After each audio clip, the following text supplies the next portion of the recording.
Good evening, students. Today we will continue the percentage chapter. Salary of a typist was first increased by 10%. Raised का मतलब होता है increase करना. एक typist था जो कि टाइपिंग करता था, उसकी सैलरी को पहले बढ़ा दिया गया किससे? 10% से.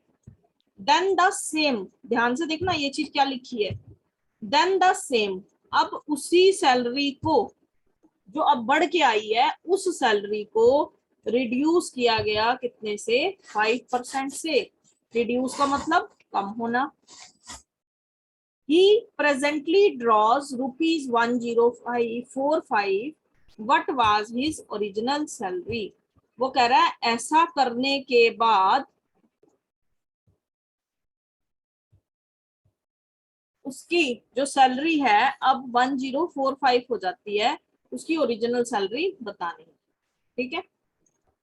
सुयश बेटा उसमें मैथमेटिकल कैलकुलेशन इसलिए नहीं किया क्योंकि एग्जैक्ट वैल्यू पूछी नहीं गई है. बस यही पूछा था कि कौन सबसे कम बेचता है, तो सी सबसे कम बेचता है. ठीक है. अगर आपसे पूछेगा भी तो सी जो था, सी से 50% इंक्रीज करके ही तो ए आया था ना. तो 150% की वैल्यू 50, तो वहां से आप 100% की वैल्यू निकाल के सी पुट कर सकते हो. अब देखिए क्या किया गया, टाइपिस्ट को खुश कर दिया. पहले तो उसकी सैलरी बढ़ा दी, फिर उसकी सैलरी कम कर दी. तो ओरिजिनल सैलरी हमें नहीं पता, हम उसकी सैलरी को एक्स मान लेते हैं या फिर एस मान लेते हैं. तो लिखेंगे let original salary is equal to S. S में इंक्रीज किया गया. देखिए कोई भी वैल्यू अपने आप में कंप्लीट होती है 100%. अब 100% में 10% का इंक्रीज यानी 110 परसेंटेज. तो परसेंट हटाया तो डिनोमिनेटर में कितना लग गया? 100. अब बेटा सेम सैलरी, सेम का मतलब ये वाली जो इंक्रीज करके सैलरी आई पूरी, इसको क्या किया गया? डिक्रीज किया गया. बच्चे क्या करेंगे? 100 में डिक्रीज करने बैठ जाएंगे, तो वो गलत हो जाएगा. हमारा पूरी सैलरी जो नहीं आई है उसमें रिड्यूस करना है कितना? 5%. तो 5% रिड्यूस मतलब अब ये पूरी हमारे लिए 100% हो गई, इसमें से 5% की रिडक्शन यानी 95%. ऐसा करने के बाद उसकी सैलरी अब कितनी बच जाती है? 1045 रुपीज. आपको एस की वैल्यू निकालनी है यानी ओरिजिनल सैलरी निकालनी है. तब क्या करिए, ये 100 और 100 बेस में डिनोमिनेटर में है, उनको उधर ले जाइए, मल्टीप्लाई में हो जाएंगे. और 110 और 95 मल्टीप्लाई में थे, ये उधर जाके डिवाइड में हो जाएंगे. ट्रांसफॉर्मेशन कर देंगे इनकी. कटिंग कर दो, आंसर आ जाएगा. कटिंग करने के लिए बेटा आपके टेबल्स टिप्स पे होने चाहिए. देखो 0 से 0 कैंसिल. अब नीचे मुझे बेस में 11 मिल रहा है, इट मींस ऊपर 11 से कटिंग होगी. ठीक है. तो 11 9 जा 99. 104 में से 99 चला गया, कितना बचा? 5. 5 और 5 55 बन गया. तो 11 5 जा 55. अब ये 95 से 95 कैंसिल. हमारे पास क्या बचा? 100 मल्टीप्लाई बाय 10. तो आंसर क्या आएगा? 1000 रुपीज.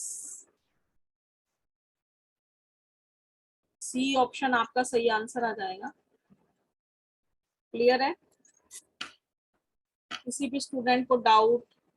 इसके लिए बेटा आप फॉर्मूला लिख सकते हो. ये जो मैंने प्रोसेस किया इसको हम फॉर्मूले के टाइप में भी लिख सकते हैं. तो कैसे लिखेंगे? देखो कोई भी वैल्यू ऐसी आ जाए जिसको पहले बढ़ाया जा रहा है फिर कम किया जा रहा है, या बार बार बढ़ाया जा रहा है बार बार कम किया जा रहा है, कुछ भी कर रहा है. ठीक है.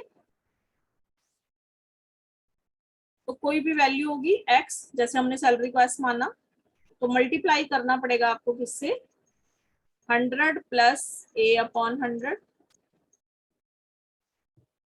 100 plus B upon 100. 100 plus C upon 100. ये प्रोसेस चलता ही रहेगा, चलता ही रहेगा. चाहे प्लस करे चाहे माइनस, तो दोनों के साइन लगा सकते हो. Plus minus plus minus plus minus, चाहे प्लस आए चाहे माइनस आए. ठीक है. प्लस प्लस प्लस प्लस बार बार इंक्रीज होता जा रहा है तो खाली प्लस प्लस लगाते रहो. बार बार डिक्रीज हो रहा है माइनस लगाते रहो. अब पहले बार प्लस हुआ दूसरी बार माइनस, तो एक बार में प्लस लगा दो एक बार में माइनस. तो ये सब में वर्क करेगा. ठीक है. अगला क्वेश्चन देखिए.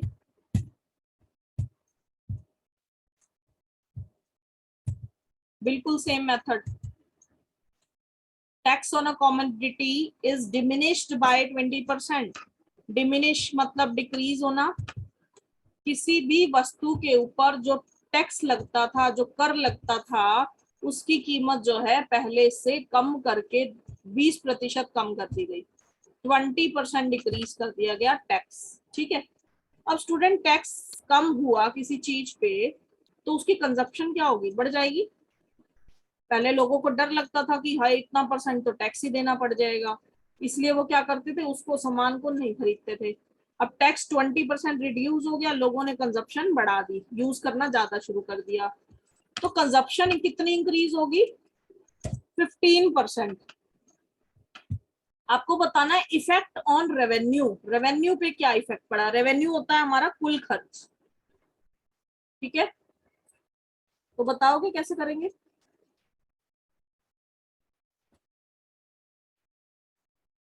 तो देखिए ओरिजिनल सैलरी या कोई भी वैल्यू थी पहले, उसको एक्स मान लेंगे। टैक्स जो है कॉमोडिटी पे डिक्रीज हुआ या इंक्रीज हुआ, डिमिनिश किया गया। डिमिनिश का मतलब कम किया गया, तो 100 माइनस 20 कितना हो गया, 80।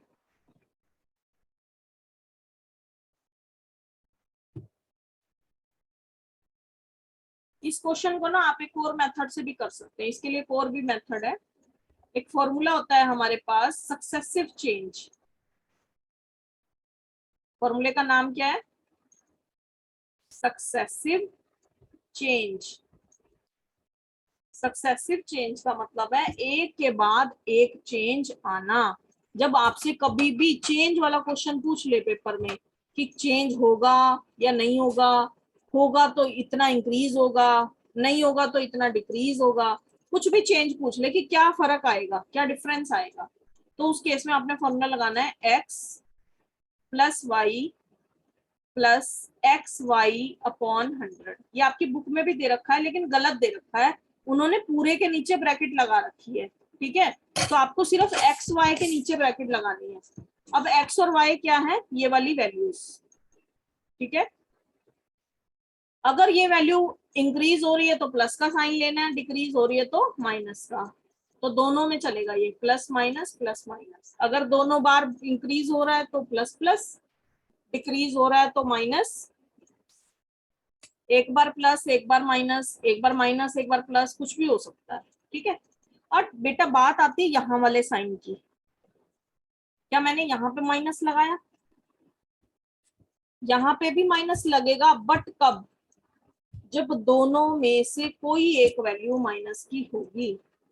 अगर दोनों वैल्यू माइनस की हैं, सोचो उनको मल्टीप्लाई करके तो क्या आएगा, प्लस आएगा ना। अगर दोनों वैल्यूज प्लस की हैं तब भी मल्टीप्लाई करके प्लस आएगा।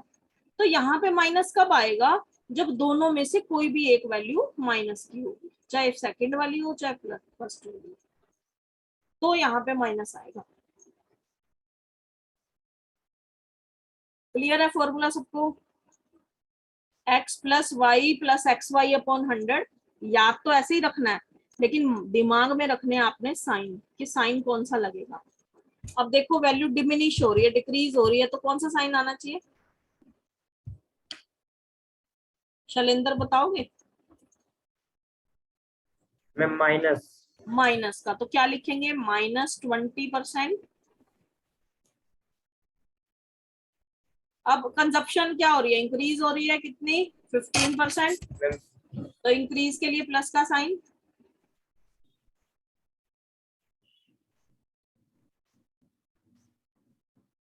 अब बेटा दोनों को मल्टीप्लाई करना है, एक माइनस एक प्लस, क्या हो जाएगा मल्टीप्लाई करके, मैम माइनस। माइनस। तो 20 multiply by 15 divide by 100।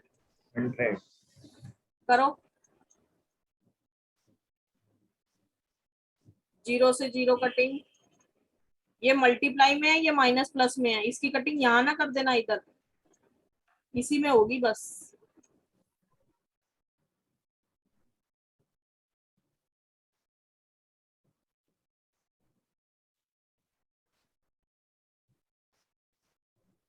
Zero से जीरो कट हुआ, 5 3 जा 15, 5 2 जा 10, 2 से 2 कैंसल।